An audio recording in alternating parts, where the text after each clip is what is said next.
Morning, guys. Today we're going to talk through Chapter 12 of the American Pageant AP edition. So this is covering the War of 1812 all the way through the Monroe Doctrine. So buckle up, we're going to go pretty quickly. So in the grand scheme of things, the War of 1812 doesn't change that much for the United States. Your text calls this the Second War for Independence. I wouldn't say that American independence was really at threat here, but it is a second conflict with Great Britain, and it does have some consequences for American foreign policy and American self-concept, and that is probably the more important part.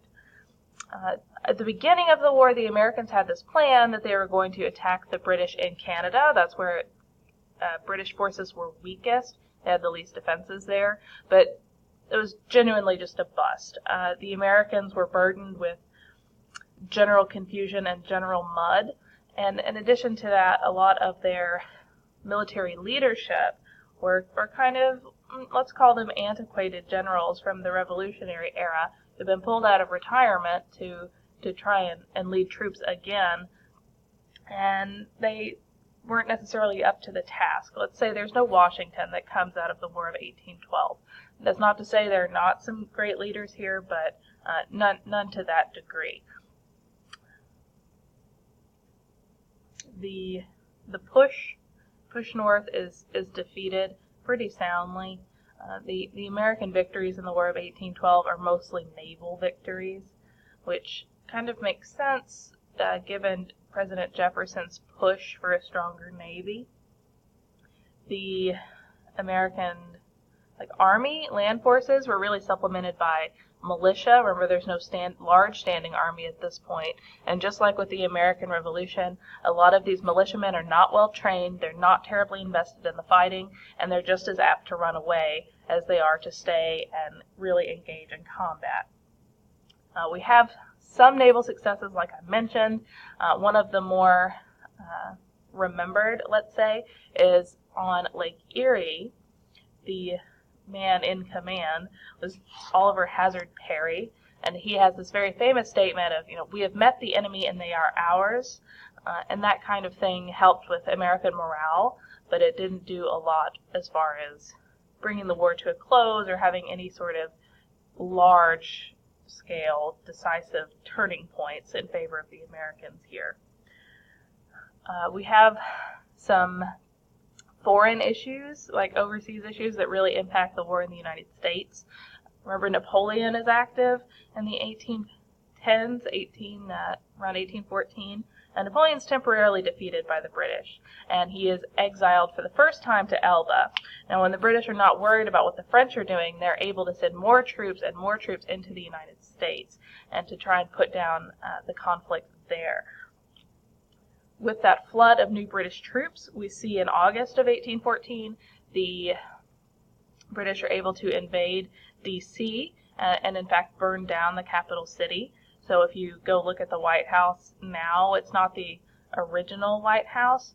So you might know the story of Dolly Madison rescuing the painting of George Washington as she's dragging it on this cart in front of the British troops while the city's burning behind her. If you don't know that story, let me know and we'll talk about it. It's great stuff. And this also gives us the bombardment, or the battle, let's call it, of Baltimore. That one is mostly remembered because of Fort McHenry and a guy called Francis Scott Key. So this depicts the Battle of Baltimore over here. Fort McHenry is on the coast. It's being bombarded by British naval ships. And Francis Scott Key is on one of those British ships. He was being held as a prisoner of war below decks, right? And he is watching this bombardment happen. And as he's watching it, he starts to write a poem. You might be familiar with it today. "Oh, say, can you see by the dawn's early light?" He was watching the flag, or seeing the rising of the flag, the American flag, over Fort McHenry. It's attached to kind of like a bar tune, or a tavern song of the day, and now we use it as our national anthem. So that's kind of fun too, right? And probably the last major and, let's call it, meaningful battle of the War of 1812 is actually the Battle of New Orleans. This is happening in January of 1815. It actually goes down a full 2 weeks after the Treaty of Ghent that ends the war, but it's considered the last official battle of the War of 1812. The real significance here has to do with this guy. This is Andrew Jackson, and his leadership at the Battle of New Orleans really pushes him onto the national stage. Before, he was kind of involved with fighting Native Americans and things like that, but his actions and activities at the Battle of New Orleans make him a national figure. And in fact, there's a song written about Jackson and the fighters at New Orleans, which they describe them as half man, half alligator. So these sort of really fierce, kind of, let's say, backwoodsy sort of combatants. So that he keeps that. That becomes part of his campaign propaganda. Okay. So there's the significance of that one. It does help restore national pride, because a lot of the earlier battles were kind of stalemates, or maybe the U.S. kind of won, maybe like the British were doing quite well. This moment at the Battle of New Orleans became a sort of mythologized event. There's this giant statue of Jackson on the horse in Jackson Square, and all of that has to do with this moment. So what actually ends this fighting? The Treaty of Ghent. So that's 1814. Remember, that's 2 weeks before the Battle of New Orleans, so this is in December. Essentially, this is an armistice. It's a ceasefire. It's not an official declaration of victory or loss on anyone's side. It's kind of a let's just stop fighting and get on with our lives sort of moment. The slogan that comes out of this treaty is not 1 inch of territory ceded or lost. But kind of paired with that, there's not 1 inch of territory really gained. In the grand scheme of things, the War of 1812 doesn't change much. The issues that were present before the war, so impressment and sort of a non-acknowledgement of American trade rights, those issues still exist. They just get swept under the rug a little bit so that both Great Britain and the United States could just get on with things.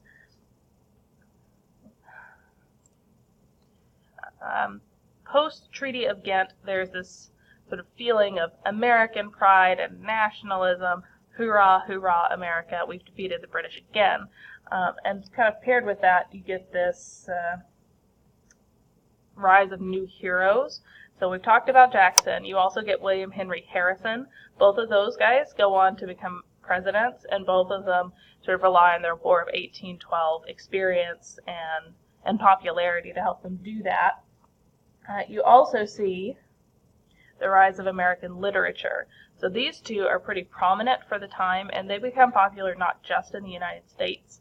So Washington Irving, you might be familiar with some of his works already, and James Fenimore Cooper.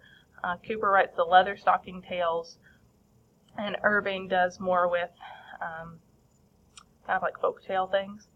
So those might be interesting for you to look into just as examples of what Americans were reading and interested in at the time. And this feeling of nationalism really spread into American manufacturing as well. The Bank of the United States is reauthorized or voted in again, let's say, in 1816. And the Tariff of 1816 is also put into place. As the very first tariff is designed specifically to protect American manufacturing from cheaper foreign products. So in putting a tax in imported goods, it made it better or easier for Americans to just buy things that were domestically made. And that fits in with that whole story of Hoorah America that's kind of breaking out, let's say, in the late 18 teens. This guy, Henry Clay, looks kind of like Voldemort, but he is so important in period 4 and 5. This man really shapes a lot of American policy, and particularly American monetary policy. Okay? So Henry Clay is a senator, and he introduces something he calls the American system, and it really takes off in 1824, and it majorly shapes the path of the American story. There's really 3 major parts to Clay's American system. The first is a strong banking system, a strong central banking system guided by the Bank of the United States. So with the reauthorization in 1816, that carries on through. The second, protective tariffs, so defend American manufacturing from foreign competition. We have that with the tariff of 1816.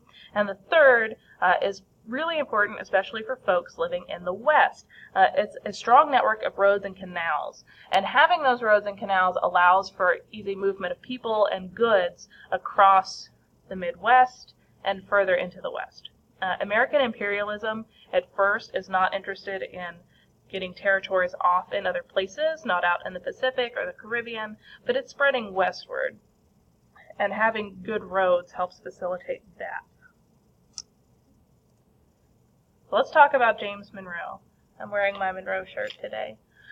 James Monroe becomes president. He's elected in 1816, and he defeats the very last Federalist candidate. And he does it just soundly. The guy really has no chance. His presidency is often called the era of good feelings. That's kind of a misnaming. Right, the feelings weren't always so good. You see the rise of sectionalism during the Monroe presidency. The continued debate over slavery really starts to heat up. Issues with the tariff, the banks, those internal improvements, the roads, and the sale of public lands. All of those things are happening under the surface. There's this kind of nice veneer of people getting on well. One of the issues to know is the Panic of 1819. It was over-speculation on Western lands. Banks were putting out not-so-good mortgages, and when it came time for them to be paid, the farmers could not pay. So to fix that problem, the central bank of the United States started foreclosing on people's farms. The perfectly legal, perfectly acceptable thing for the central bank to do, but it causes a lot of bitterness, particularly out in these Western lands and Western spaces. This gives some major problems later down the line, and it's a big sticking point for Andrew Jackson. So know that that happens during the Monroe presidency. There's a huge Western land boom that feeds into that, as I was talking about with that sort of spread of people. We start to see the early waves of, big waves of immigration. East Coast lands are becoming, let's call it, worn out. So all those years and years of planting in Virginia, and not just planting, but really abusing the land for cash crops, has taken its toll.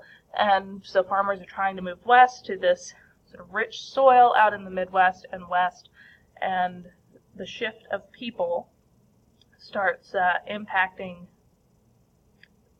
public policy, right, and government issues. Okay, one of the really significant things to come out of that is the Missouri Compromise. This is a Henry Clay thing again, right? So the idea here is to keep balance, right? So we want to have equal representation between free and slave states. One of the issues you see arise is that the House of Representatives becomes dominated by free states because there are more people living in northern cities that are counted as full people than there are people living in the South, including slaves who are still being counted as 3/5 of a person for representation purposes in the House of Representatives. And the Senate's equal, but we know that the House becomes unbalanced. So one of the correctives for that then is to make sure there's equality between North and South as far as territory distribution, let's say. So in 1820, Henry Clay proposes this great compromise, the Missouri Compromise. The Great Compromise is something else. He proposes the Missouri Compromise, in which Missouri is admitted as a slave state. Maine, which used to be part of Massachusetts, is carved out and becomes a free state. And there becomes this understanding that no more states would be admitted as slave states above the 3630 line of latitude. Okay, so you can see Missouri here is in this orange sort of slave state color. That is the only one above that line that would be admitted after this compromise. And that's all about keeping balance. And in the grand scheme of things, it's about putting off conflict for future generations. Right? So that the sectionalism, the issue of slavery is still there. It's just being swept under the rug for a few more years, just like happened with writing of the Declaration, just like what happened when we're writing the Constitution. It's just put off for future America to deal with.